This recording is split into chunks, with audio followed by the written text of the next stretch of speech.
Assalamualaikum warahmatullahi wabarakatuh. Alhamdulillah ala ihsanih wa syukru lahu ala taufiqi wa imtinani. Ashhadu an la ilaha illallah ta'zima li sya'nih wa ashhadu anna Muhammadan abduhu wa rasuluh ad-da'i ila ridwanih wa salatu wassalamu ala alihi wa ashabi ikhwanih. Ya ayyuhalladzina amanu taqullaha haqqa tuqatih wa la tamutunna illa wa antum muslimun. Amma ba'd. Alhamdulillah, puji syukur hanya milik Allah Subhanahu wa taala. Allah Subhanahu wa taala senantiasa mencurahkan nikmat kepada seluruh makhluknya dan itu tidak pernah terhenti walaupun hanya sekejap mata. Salawat beriringkan salam kepada Nabi kita tercinta Nabi Muhammad sallallahu alaihi wasallam. Ikhwani fiddin, a'azakumullah. Alhamdulillah di malam ini kita berkumpul di tempat yang mulia ini untuk bersama-sama mendekatkan diri kepada Allah, beribadah kepada Allah Subhanahu wa taala, menggapai ridho Allah Subhanahu wa taala dalam rangka ketaatan kepada Allah Azza wa Jalla. Alhamdulillah di waktu yang begitu berharga ini kita bisa masih diberikan kesempatan untuk bisa beribadah kepadanya. Di tanggal 14 Al-Muharram 1448 Hijriah bertepatan 28 Juni 2026 Masehi, insyaallah kita akan lanjutkan pelajaran kita di dalam pembahasan kitab Riyadhus Shalihin yang disusun oleh Imam An-Nawawi rahimahullah ta'ala. Jadi di pelajaran ini alhamdulillah kita telah memasuki bab yang ke-11, pembahasan tentang mujahadah, bersungguh-sungguh. Dan alhamdulillah 6 ayat yang dinukilkan dalam kitab ini sebagai pembukaan di bab ini telah kita ambil faedahnya dari tafsir Ibnu Katsir, alhamdulillah. Adapun 17 hadis yang terdapat di dalam bab ini insyaallah akan sama-sama kita ambil butiran-butiran faedahnya dari hadis yang dinukilkan pada bab yang ke-11 ini, bab mujahadah. Taib, untuk menghemat waktu, mari kita sama-sama dengarkan hadis yang pertama atau hadis yang ke-96 di dalam bab mujahadah. Fadhil.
Sesungguhnya Allah Ta'ala berfirman, barang siapa yang memusuhi seorang waliku, maka aku maklumkan perang kepadanya.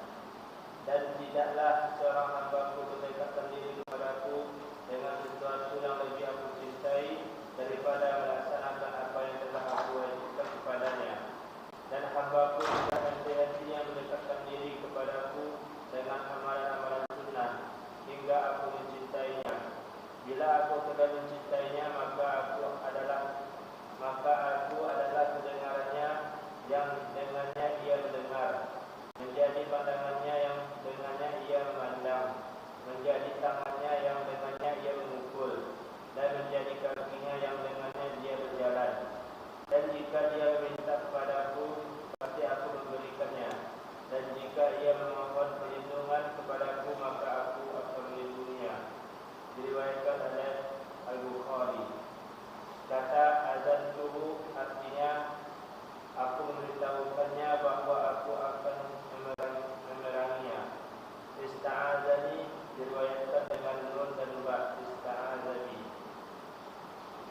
Tadi ada apa tentang wali, footnote-nya.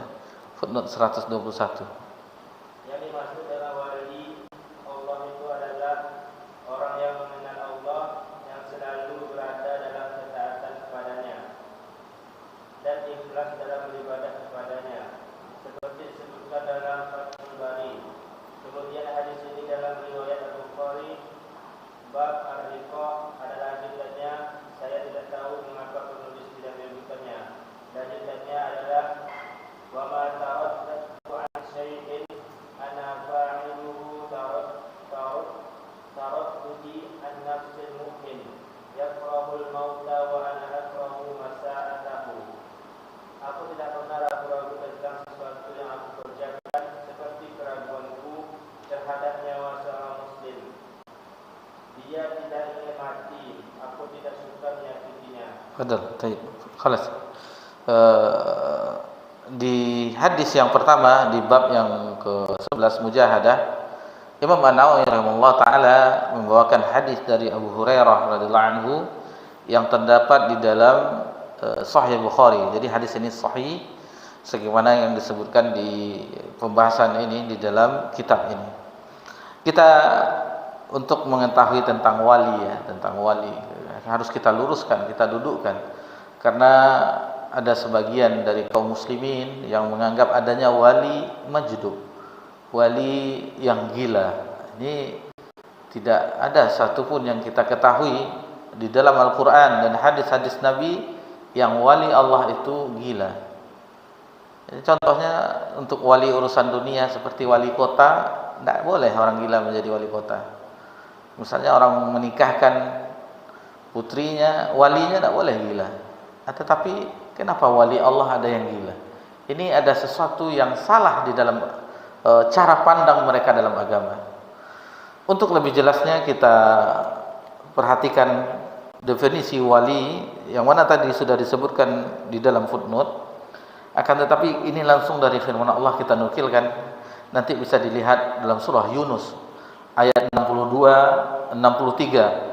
Allah tabaraka wa taala berfirman, a'udzu billahi minasyaitonir rajim. Ala inna awliya Allahi la khaufun 'alaihim wa hum yahzanun. Ingatlah, sesungguhnya wali-wali Allah itu la khaufun.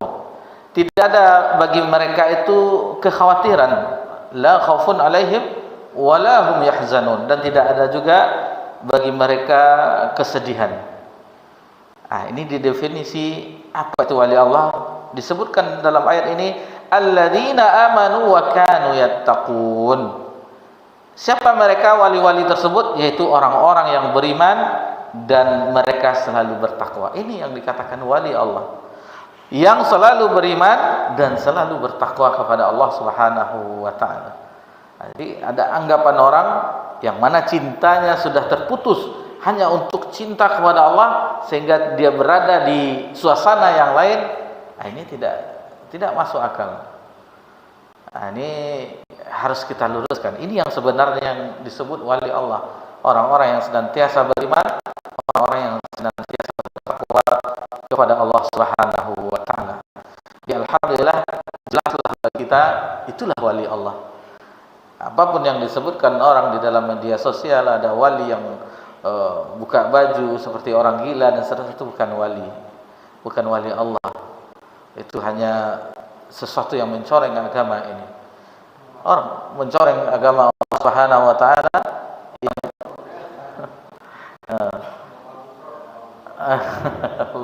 Allah Ustaz. Bahasa semut, bahasa Suryani. La haula wala quwwata illa billah. Jadi kita agama Allah yang mulia, yang susun, yang Allah turunkan dari sisinya, tentu kita harus ambil dari sumbernya, yaitu dari firman Allah dan sabda-sabda Nabi yang mulia sallallahu alaihi wasallam. Masyaallah muslimin rahimani wakumullah. Kemudian kita ambil faedah yang lainnya, yakni dari pembahasan di hadis ini bahwasanya di hadis ini yaitu bahaya melawan wali-wali Allah. Sebagaimana disebutkan Itu man adani waliyan faqad azantu biharb. Jadi barang siapa yang memusuhi wali Allah, maka Allah akan mengumumkan, memaklumatkan, memberitahu perang. Allah tabuh gendang perang terhadap orang tersebut yang memusuhi wali Allah. Ini bahaya ya. Dan di antara kaum yang berani memusuhi wali Allah yaitu kaum Yahudi. Nanti bisa dilihat firman Allah Subhanahu wa taala di dalam surah Al-Baqarah ayat 97, 98. Orang Yahudi memusuhi wali Allah, yaitu malaikat Jibril.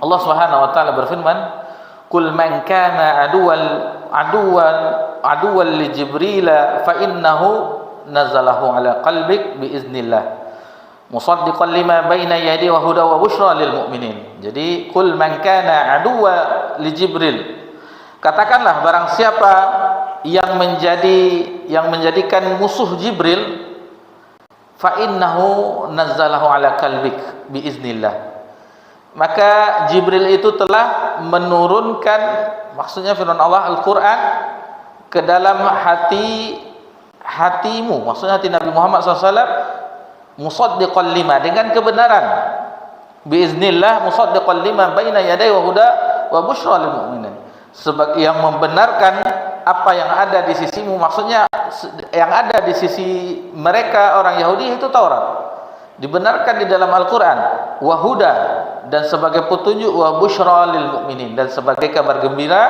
bagi orang-orang yang beriman. Man kana aduwwan lillahi wa malaikatihi wa rusulihi wa Jibril wa Mikala fa innahu aduwwun lil kafirin. Jadi barang siapa yang menjadi musuh Allah, malaikat-malaikatnya, rasul-rasulnya, Jibril dan Mikail, maka sesungguhnya Allah adalah musuh orang-orang kafir. Jadi orang Yahudi itu memusuhi malaikat Jibril. Entah kenapa, sebabnya tentunya ada disebutkan riwayat di sini bahwasanya ketika Nabi sallallahu alaihi wasallam ditanya oleh orang Yahudi 4 pertanyaan, apabila itu ada kesamaan dengan mereka, maka dia mau beriman dengan Nabi sallallahu alaihi wasallam. Jadi 4 pertanyaan, yaitu tentang apa yang diharamkan oleh Israel, maksudnya Nabi Yakub sebelum diturunkan Al-Quran. Itu yang pertama. Yang kedua, mereka mengatakan tentang air mani laki-laki dan perempuan, yang mana dominan untuk menjadi anak laki-laki dan anak perempuan. Kemudian ditanyakan lagi yang ketiga tentang Rasul yang ummi yang terdapat di dalam Taurat. Itu mengenai Nabi sallallahu alaihi wasallam. Kemudian yang keempat mengenai malaikat Jibril. 3 pertanyaan tersebut itu bersamaan dengan apa yang mereka yakini. Lalu yang keempat, ketika Nabi mengatakan Jibril itu adalah yang menurunkan wahyu ini, ketika itu ini yang menyebabkan kami tidak bisa beriman kepada engkau wahai Muhammad, kata orang Yahudi. Karena mereka menganggap Jibril adalah musuh mereka. Seandainya engkau mengatakan Mikail, maka kami beriman semuanya kepadamu, katanya.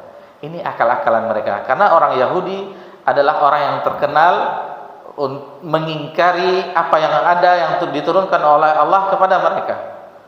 Jadi mereka mengingkari, walaupun diambil perjanjian berkali-kali, perjanjian diambil oleh Allah Azza wa Jalla, mereka tetap mengingkarinya, bahkan kufur. Sampai-sampai bukit Tursina atau gunung Tursina itu diletakkan di atas kepala mereka untuk mengambil perjanjian. Pertama mereka, iya, kami beriman terhadap apa yang dibawa oleh Nabi Musa. Tetapi setelah itu mereka mengingkarinya. Itulah sifat-sifat Yahudi yang itu tentang kisah mereka itu tersohor dalam Al-Quran. Kaumnya Nabi Musa itu banyak Allah ceritakan dalam surah Al-Baqarah, dalam surah Al-A'raf, dalam surah As-Sad dan yang lainnya. Itu Allah ceritakan tentang mereka. Banyak ayat-ayat yang menjelaskan dalam surah Az-Zukhruf tentang orang-orang Yahudi, tentang orang-orang Nabi Musa dan kaumnya, dan bagaimana dengan Fir'aun juga itu dijelaskan. Jadi mereka awalnya yaitu ras spesial yang Allah angkat derajat mereka awalnya, tetapi karena banyak nikmat yang Allah berikan kepada mereka, bahkan sampai nabi mereka bunuh. Jadi kejahatan mereka luar biasa. Nabi yang diutus kepada mereka Bani Israel mereka bunuh. Ini alangkah bejatnya. Jadi kenapa orang-orang negara Zionis sekarang itu membunuh saudara kita di Palestina? Jangankan itu, Nabi saja dibunuh oleh mereka. Nah, jadi mereka memang orang yang wajar mereka itu dilaknat, kemudian dimurkai, ghairil maghdubi alaihim waladdallin. Bukannya jalan-jalan orang yang dimurkai, disebutkan dalam tafsir Ibnu Katsir itu maghdub yang dimurkai adalah orang Yahudi. Waladdallin, dan orang-orang yang sesat itu adalah jalan-jalan orang Nasrani. Jadi orang Yahudi mereka berilmu tapi tak mengamalkan ilmunya. Mereka turun 3 kitab itu turun kepada mereka. Taurat, Zabur, Injil turun kepada mereka. Semua nabi itu Bani Israel. Mulai dari nabi yang telah kita jelaskan, Nabi Ibrahim ada 2 putranya, kedua-duanya nabi. Dari Nabi Ishak lahir Nabi Yakub. Ini Nabi Yakub ini Israel. Maksudnya Israel bahasa Ibrani, bahasa Arabnya adalah Abdullah, hamba Allah. Jadi Israel itu artinya hamba Allah. Itu bahasa Ibrani. Nah, dari Nabi Yakub sampai Nabi Isa alaihissalam itu semuanya Bani Israel. Bayangkan nikmat Allah kepada mereka. Dan tidak ada satupun dari umat ini yang memakan makanan hidangan dari langit kecuali mereka. Diturunkan mana dan salwa. Banyak yang Allah berikan kepada mereka nikmat-nikmat yang Allah selamatkan mereka. Di antaranya wabah-wabah yang ada ketika di zaman Nabi Musa, adanya wabah belalang, kutu, kata, apalagi darah, yang akhirnya mereka meminta berdoa kepada Nabi Musa agar dihilangkan semuanya. Tetapi setelah hilang, berkat doa Nabi Musa meminta kepada Allah, akhirnya mereka kufur juga. Dan mereka ketika dikejar-kejar oleh Firaun dan bala tentaranya, Allah selamatkan di Laut Merah. Bahkan ditenggelamkan Musa, ditenggelamkan Firaun dan bala tentaranya. Jadi banyak sekali nikmat Allah terhadap mereka, banyak sekali. Itu makanya wajar mereka juga dilaknat. Ketika mereka dilaknat, Allah rubah wajah-wajah mereka, rubah wajah mereka menjadi kera dan babi. Allah rubah wajah mereka menjadi kera. Itu di zaman itu, yang mana itu tidak memiliki keturunan. Mereka ada di suatu komunitas yang semuanya habis semuanya. Tetapi itu dahulu, sejak diutusnya Nabi Muhammad SAW, maka kelebihan yang mereka bangga-banggakan itu sudah tidak ada lagi. Karena kebaikan itu bagi umat Nabi Muhammad SAW. Allah Subhanahu Wa Taala berfirman, kuntum khaira ummah ukhrijat linnas ta'muruna bil ma'ruf wa tanhauna 'anil munkar. Kamu adalah sebaik-baik umat yang dikeluarkan dari manusia, itu ta'muruna bil ma'ruf wa tanhauna 'anil munkar. Sejak diutusnya Nabi Muhammad SAW, maka umat yang terbaik adalah umatnya Nabi Muhammad sallallahu alaihi wasallam. Baik. Kemudian faedah dari hadis yang Abu Hurairah, kita ingatkan kembali ya, hadis ini pernah kita pelajari bersama-sama di pembahasan kita hadis Arba'in Nawawiyah. Ini hadis yang keberapa itu? Hadis berapa? Mat? Hadis berapa? 25. Hadis tentang wali. Hadis yang ke 38. Hadis yang ke-38. Jadi ini sama-sama kita pelajari. Tetapi ini hadis ini entah di Putri Ayu, entah di Gang Tarat. Ini ada 4 tempat waktu itu. Entah itu di Musola Baitul Naim pernah juga di situ. Entah itu di dakwah pernah juga diambil pembahasan beberapa hadis. Kalau di dakwah kalau tidak salah hadis 40 tidak salah. Jadi 40 hadis kita pelajari, matan Arab tempatnya 4 pula. Allah musta'an. Baik. Kemudian untuk mendapat kecintaan Allah Subhanahu wa taala, tentunya kita menjaga amalan yang difardukan, jaga yang maktubah, dan juga diiringi dengan yang sunat-sunat. Yang sunat-sunat, baik itu salat malam, kemudian baik itu salat rawatib yang mengiringi sebelum dan sesudah salat wajib, sunat-sunat harus diiringi. Di sini disebutkan bahwasanya orang-orang yang ma taqarraba ilai 'abdi bisyai' ahabba ilayya mimma aftaradat alaih.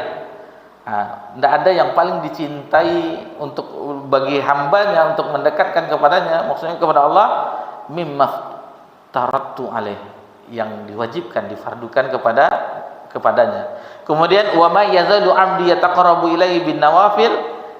Kalau kita lakukan yang wajib lalu kita iringi juga dengan mendekatkan diri kepada Allah bin nawafil, dengan melakukan amalan sunat, hatta uhibbah, sampai aku mencintainya.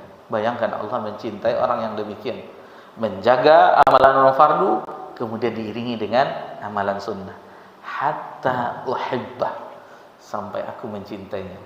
Jadi hadis ini hadis qudsi, karena diawali tadi dengan bunyinya apa tadi kalimat yang awalnya,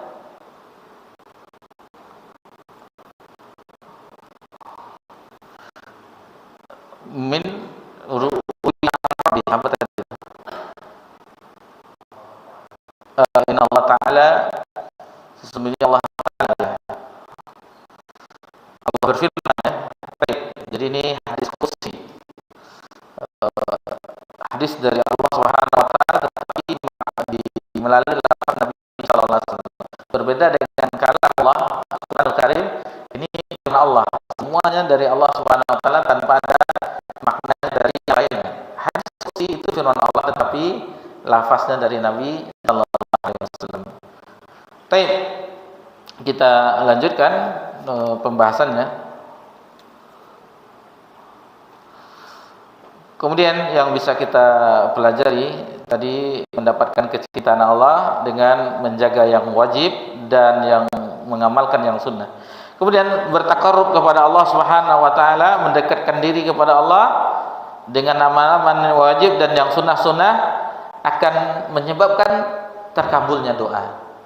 Jadi kalau kita jaga amalan wajib kemudian amalan sunnah kita iringi juga, akan terkabulnya doa dan akan mendapat penjagaan dari Allah. Allah akan memberikan penjagaannya kepada hambanya yang demikian. Kemudian ada sesuatu yang kita luruskan juga, tadi wali yang kita luruskan. Kemudian ada sebagian kelompok yang dinamakan dengan wihdatul wujud, yaitu bersatunya Allah dengan makhluknya, atau bahasa lainnya ittihad. Jadi bersatu antara makhluk dan khalik. Ini kita luruskan. Kenapa? Jadi di sini fa idza habbtu kuntu sam'ahu alladhi yasma'u bih. Apabila aku telah mencintainya, maka pendengarannya yang aku menjadi pendengarannya, dengan itu dia mendengar. Jadi dengan kalimat wa basarul alladhi yubsiru bih, yang penglihatannya yang aku menjadi penglihatannya, seolah-olah mereka beranggapan Allah itu menyatu dengan makhluknya. Tidak, ini salah. Ini salah. Ini maksudnya Allah akan bimbing. Tadi kita sebutkan penjagaan Allah, pendengarannya dijaga oleh Allah, hanya mendengar yang hak-hak saja, yang ma'ruf saja, yang batil dia tidak akan setuju mendengarnya. Tentang gosip-gosip, gibah-gibah tidak mau. Lalu penglihatannya seperti itu juga. Kemudian langkah kakinya, tangannya dan seterusnya itu dijaga oleh Allah SWT. Itu maksudnya. Bukan Allah bersatu dengannya. Dia ada satu kelompok yang keliru dalam memahaminya, bahwasanya Allah bersatu dengannya. Ini adalah suatu keyakinan yang tidak boleh. Ini keyakinan yang batil, yang salah. Allah tidak akan maksudnya kebersamaan di situ, penjagaan Allah Subhanahu wa taala terhadap hambanya. Baik. Jadi ini sudah jelas ya bagaimana Allah akan melindunginya, menjaganya ketika dia mengamalkan yang wajib dan diiringi dengan yang sunnah-sunnah. Tapi kita lanjutkan ke hadis berikutnya. Fadhil.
Baik. Jadi hadis ini juga hadis qudsi, tadi dari Anas kan, dari Nabi yang beliau meriwayatkan dari Rabbnya. Jadi fima yarwihi an rabbi, yang mana Nabi meriwayatkan dari Rabbnya, hadis qudsi. Dari hadis ini pelajaran yang bisa kita ambil yaitu bahwasanya terdapat dalil yang menunjukkan kemuliaan dan kedermawanan Allah Subhanahu wa taala yang Maha Pemurah. Kedermawan seorang hamba yang iza taqarrabal 'abdu ilaihi shibran taqarrabatu ilaihi zira'a. Yang hamba jika mendekatkan diri kepada Allah Subhanahu wa taala dengan satu jengkal, Allah akan mendekat kepadanya satu hasta. Begitu seterusnya. Dia berjalan, Allah berlari kepadanya. Ini maksudnya kedermawaan dan kemuliaan Allah Subhanahu wa taala. Lihatlah bagaimana Allah memberikan balasan terhadap hambanya yang beramal saleh. Minimal berapa? Apakah satu kebaikan yang dibalas atau tidak? Seseorang melakukan kebaikan, satu kebaikan Allah balas dengan 10 kali lipat. Bahkan sampai 700 kali lipat lebih. Dan bahkan Allah sebutkan, itu terserah Allah berapa Allah berikan di akhirat. Itu puasa. Jadi illa siam, kecuali siam. Jadi setiap amalan anak Adam itu untuknya, baginya illa siam, kecuali siam. Karena siam itu li, kata Allah dalam hadis qudsi, wa ana ajiz bih, dan aku akan membalasnya langsung di akhir kiamat. Ini salah satu keutamaan ibadah puasa, khusus puasa di bulan Ramadan. Kemudian baca Al-Quran. Apakah Allah akan memberikan satu huruf itu satu pahala? Tidak, 10 kali lipat. Makanya kata Nabi SAW, la takun alif lam mim harfun. Aku tidak mengatakan alif lam mim itu satu huruf, tetapi walakin alifun harfun, lamun harfun, mimun harfun. Akan tetapi alif itu satu huruf, lam itu satu huruf, mim itu satu huruf. Alif lam mim itu sudah 30 pahala kita dapatkan. Apalagi kita membacanya berlembar-lembar, berjuz-juz. Ini banyak pahala. Ini kedermawan Allah Subhanahu wa taala, kemahamuliaan Allah Subhanahu. Kalau kita berdosa bagaimana? Apakah Allah lipat gandakan? Tidak. Satu dosa ditulis dengan satu juga. Ini maha mulianya Allah, maha dermawannya Allah. Kasih sayang Allah Subhanahu wa taala terhadap kita yang banyak dosa itu melebihi kasih sayang ibu kita dibandingkan yang semuanya. Allah yang memiliki kasih sayang semuanya. Betapapun banyak dosa seorang hamba, lalu dia datang kepada Allah dengan memohon, Allah tidak peduli, Allah akan ampuni semuanya. Itulah Allah Subhanahu wa taala. Yang tidak ada satupun misalnya apa seperti kita ada dendam, ini Allah tidak. Allah Maha Pemurah, Allah Maha Mulia. Jika hambanya mau bertobat datang kepadanya, Allah akan berikan ampunan seluas sebanyak dosa yang dilakukan tersebut. Baik, kita lanjut ke hadis berikutnya. Tafadhol.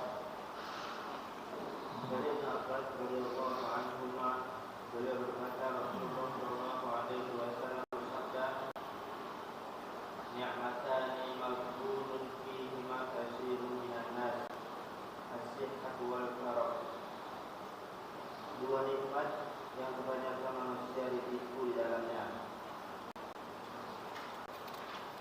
yaitu kesehatan dan kesempatan, diriwayatkan oleh Bukhari. Jadi faragh itu selain kesempatan, terjemahannya juga faragh waktu luang, kesempatan waktu luang. Di hadis ini ada beberapa pelajaran bahwasanya manusia kita semuanya itu seibarat pedagang. Kita ini ibarat pedagang. Kemudian kesehatan dan waktu luang atau kesempatan tadi itu adalah modalnya. Tentunya seorang pedagang apabila bisa memanfaatkan modal sebaik-baiknya, dia akan meraih keuntungan, laba. Dan jika tidak bisa mengelolanya, dia akan mengalami kerugian. Orang pedagang ini sudah terbayang dalam pikirannya. Ini sebaik-baik kita mengolah modal tersebut. Allah telah berikan kita modal dalam kehidupan ini. Itu apa? Kesehatan, kemudian waktu luang. Maka gunakanlah kesempatan itu untuk beribadah kepada Allah. Jangan sampai kita tertipu. Jika Allah ambil, cabut nikmat kesehatan misalnya, Anda susah kita beribadah. Atau waktu luang Allah berikan kita kesibukan terus, akhirnya tidak ada kesempatan untuk baca Quran, murojaah, baca buku ini dan seterusnya, hadir ke majelis ilmu. Nah ini kesempatan atau modal bagi seorang untuk melakukan ketaatan kepada Allah. Ibarat pedagang kita sebutkan tadi. Kemudian kesehatan dan waktu luang harus dipergunakan dengan sebaik-baiknya. Karena apa? Setiap akhir dari waktu luang adalah kesibukan. Sibuk. Dan akhir dari kesehatan diiringi dengan kematian sudah pasti. Itu dengan sakit. Kadang kita sakit, kadang ini. Jadi kalau sakit itu, apalagi orang-orang yang dirawat itu, dia berkeinginan dan dijelaskan bahwasanya orang yang datang melihatnya, membesuknya, itu ibarat memakai mahkota di kepalanya. Karena berharganya kesehatan tersebut. Ini manfaatkan kedua nikmat tersebut. Kemudian Islam sangat perhatian dengan waktu ini. Lihatlah di awal surat Allah bersumpah dengan waktu, wal fajr, wal duha, wal asr. Bahkan di asr kita katakan innal insana lafi khusr. Sesungguhnya manusia itu benar-benar dalam kerugian. Illal ladzina kecuali orang yang beriman dan beramal soleh dan saling menasihati dalam kebenaran dan dalam kesabaran. Kata Imam Syafi'i rahimahullah taala mengenai hadis ini, "Lau ma anzalallahu ala al-khalqihi illa hadhihi surah lakafathum." Seandainya Allah menurunkan hanya surat ini bagi makhluknya sebagai hujjah, lakafathum, maka cukup. Supaya tidak rugi, beriman kepada Allah, beramal soleh dan saling menasihati dalam kebenaran dan kesabaran. Baik. Kemudian dunia ini adalah ladang akhirat. Dunia ini adalah ladang akhirat. Jadi kita di sini bercocok tanam, maksudnya dengan amalan. Adapun panennya nanti di akhirat. Panennya pahala-pahala yang telah kita usahakan di dunia itu, insya Allah nanti Allah pasti balas, karena hari kiamat adalah darul jaza, hari pembalasan. Semuanya akan dibalas. Faman ya'mal mithqala dzarratin khairan yarah wa man ya'mal mithqala dzarratin syarran yarah.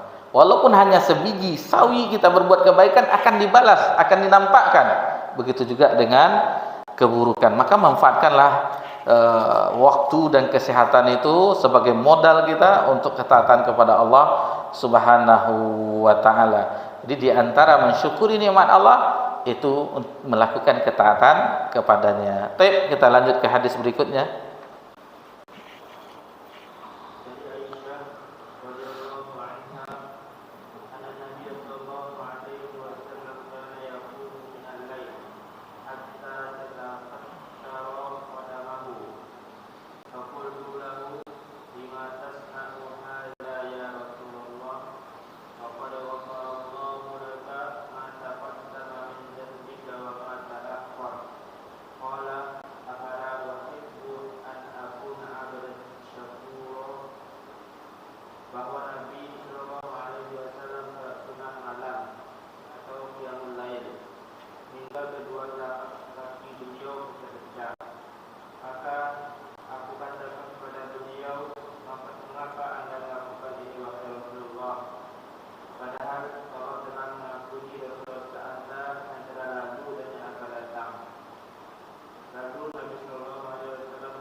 Yang hadis ke-100-nya Hadis 100 persis sama dengan hadis yang di atas. Ada dalam Sahih Al-Bukhari dan Muslim yang bersumber dari riwayat Abu Hurairah bin Syu'bah. Jadi hadis yang ke-99 dari Mukminin Aisyah radhiyallahu anha yang diriwayatkan oleh Imam Bukhari dan Imam Muslim, dan ini lafaz dari Imam Bukhari. Juga ada riwayat yang sama di hadis yang ke-100, riwayat dari sahabat yang mulia Al-Mughirah bin Syu'bah radhiyallahu anhu, yang mana di sini bagaimana Nabi SAW kesungguhan mujahadah Nabi SAW. Jadi Nabi bukan untuk apa lagi, karena dosa-dosa Nabi yang di sebelumnya ma taqaddama min dzambika ma ta'akhkhar sudah diampuni. Maksudnya bukan dosa kita, Nabi SAW maksudnya rasa pengagungan kepada Allah, rasa syukur kepada Allah, rasa kemahabesaran Allah SWT. Bukan dosa sebagaimana kita berdosa, enggak. Karena Nabi itu maksum, dijaga. Kalau Nabi itu akan berbuat salah, ada ditegur, langsung dijaga. Jadi dijaga Nabi SAW. Bahkan Nabi melakukan hanya sedikit saja, tidak senyum dengan orang yang bertanya. Turun firman Allah dalam surah Abasa wa tawalla, yang ketika itu Abdullah bin Maktum ingin bertanya, namun Nabi sibuk dengan orang-orang kaya, pembesar-pembesar Quraisy. Nabi berharap pembesar Quraisy ini, kepala-kepala suku ini masuk kepada dalam agama Islam. Ada yang bertanya orang buta. Lalu Nabi agak masam wajah Nabi karena sedang serius menghadapi orang ini. Ya samalah misalnya kita ketua RT, atau kita wali kota misalnya, atau suatu yang dipimpin. Kita sedang berbicara dengan kolega-kolega kita. Datang orang buta, kan nggak suka kita. Apa nggak kalau kita. Nabi waktu itu kurang senang wajahnya, maka turunlah firman Allah Abasa wa tawalla. Jadi kenapa bermuka masam dan berpaling? Tidak boleh. Karena dia juga mempertanyakan tentang agama Allah Subhanahu wa taala. Nah, jadi Nabi ini yang ujungnya ini ya, afala uhibbu an akuna abdan syakura. Jadi Nabi dengan ibadah sedemikian itu untuk menjadi hamba yang bersyukur, rasa syukur Nabi terhadap karunia yang Allah berikan kepadanya. Nah, ini rasa syukur yang kita sebutkan salah satu yaitu dengan ketaatan kepada Allah. Berarti kalau kita melakukan ketaatan kepada Allah, berarti itu menunjukkan rasa syukur kita kepada Allah Subhanahu wa taala. Hadis yang ke-100 itu hanya beda riwayat Al-Mughirah bin Syu'bah. Adapun yang selanjutnya hadis ke-101. Fadhil.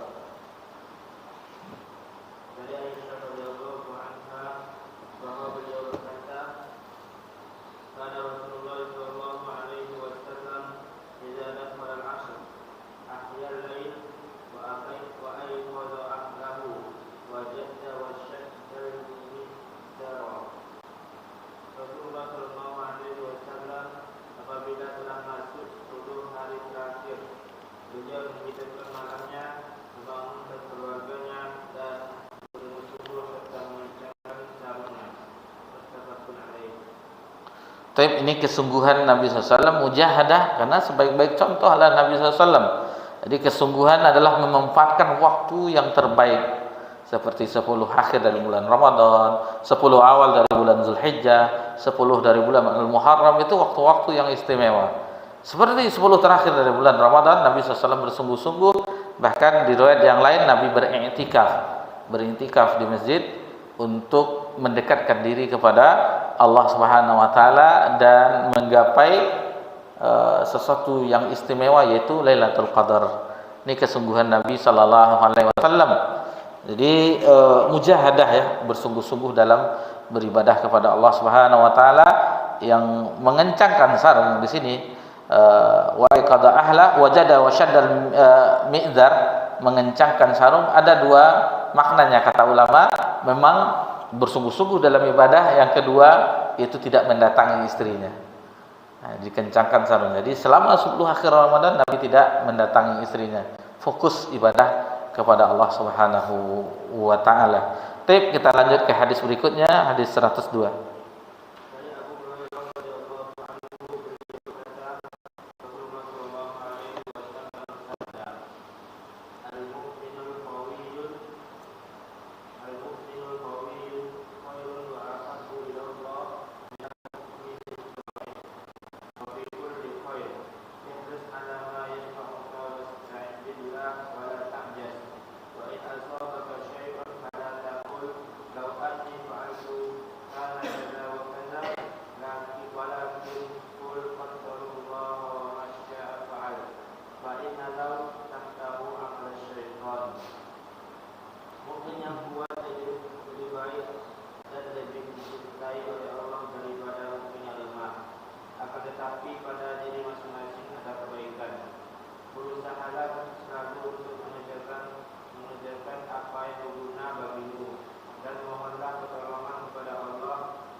Hadis yang ke-102 dari Abu Hurairah diriwayatkan Imam Muslim dalam sahihnya, ini al-mu'minul qawi khairun wa ahabbu ila Allah min mu'minin dhaif.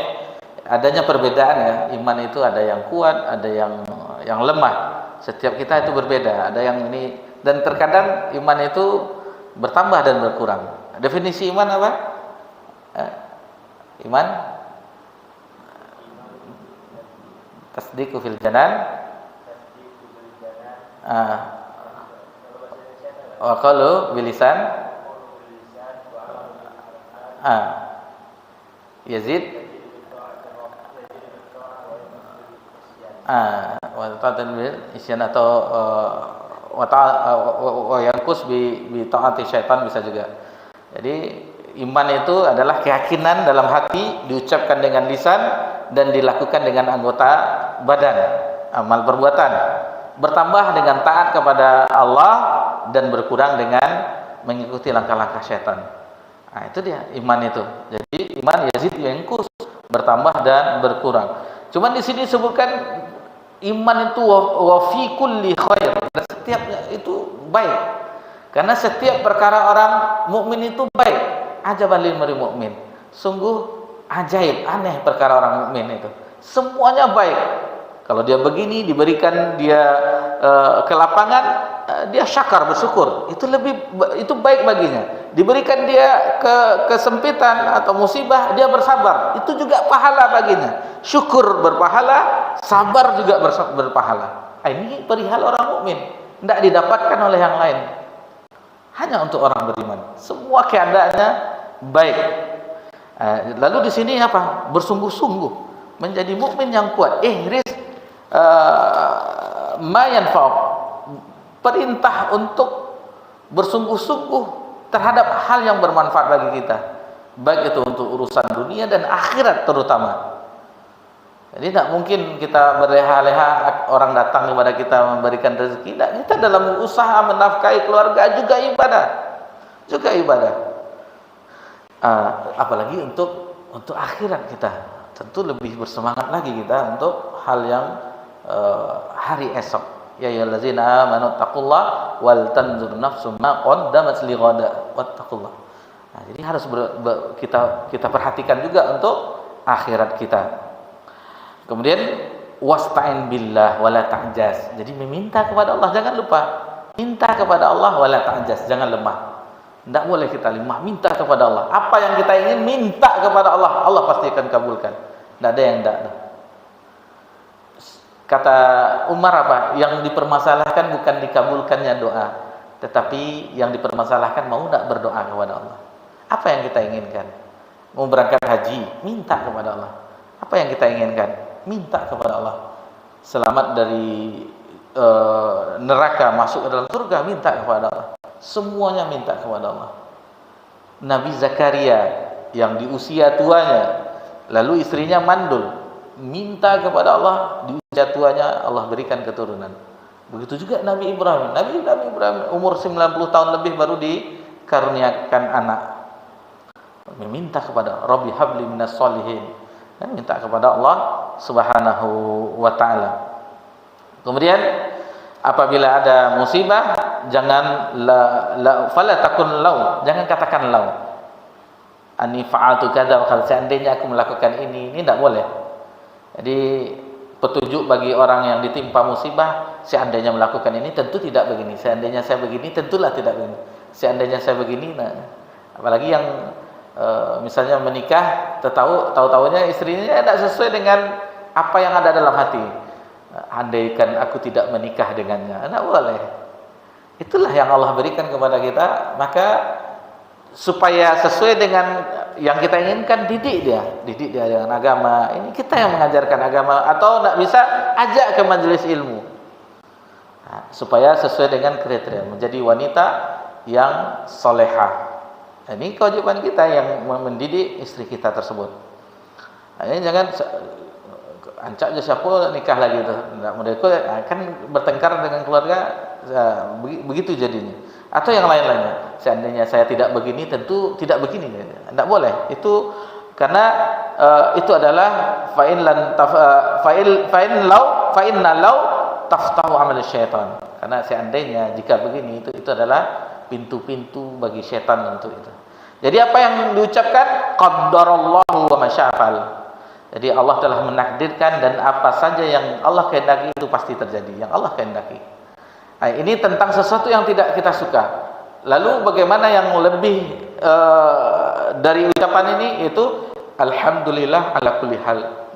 Segala puji bagi Allah di setiap keadaan. Kalau itu lebih baik lagi, alhamdulillahilladzi bi ni'matihi tatimmus shalihat. Segala puji bagi Allah yang dengan nikmatnya maka sempurnalah amal saleh. Ini rasa syukur kepada Allah Subhanahu wa taala. Dan ini adalah implementasi dari rukun iman pada takdir baik dan buruk, qada dan qadar. Bagaimana kita untuk menolaknya? Sementara telah Allah tetapkan 50.000 tahun sebelum diciptakannya langit dan bumi. Sudah Allah takdirkan. Sudah masuk azan Isya sedikit lagi. Doa. Kita tambah satu hadis lagi. Hadis yang ke-103. Betul.